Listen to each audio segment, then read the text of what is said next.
হুজুর ভুলেও আমার সাইরেন না, এইবার সারা পাইলে তারে দাও দিয়ে জবাই দেবো, হের মাংসগুলা টুকরা টুকরা করে হিয়াল কুত্তারে খাওয়ামু, এরপর হের মায়ের মুখ খান সাইয়া সাইয়া দেখো। পরিবানু, পরিবানু আপনি শান্ত হন। আপনাকে দেখে খুব শান্ত স্বভাবের মানুষ বলে মনে হচ্ছে। আপনার মতো একজন মানুষ এমন একটি কাজ করতে পারে আমার বিশ্বাস হয় না।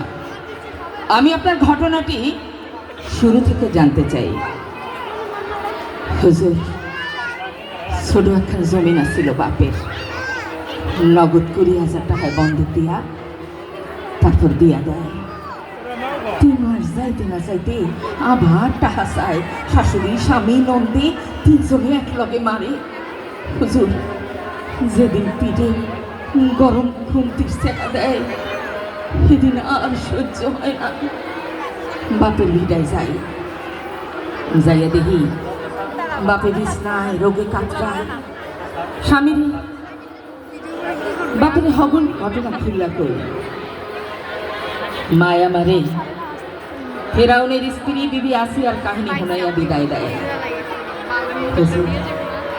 পেটের মধ্যে তখন সুখের স্বপ্ন নরে সরে, চোখের জল আর শরীরের ঘামে 10 মাস যায়।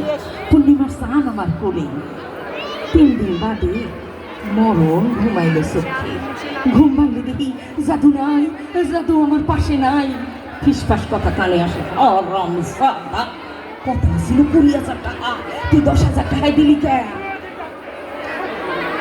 জ্যোৎস্না ধবল রাত আর বুকের দুধে শরীরটা ভিজা যাইব। হুজুর, হুজুর, হুজুর, জানা ছিল না, জানা ছিল না ইন্দুর মারা বিষে মানুষ মরে না। ইস, কেনসে ধনরে জবাই দিলাম না।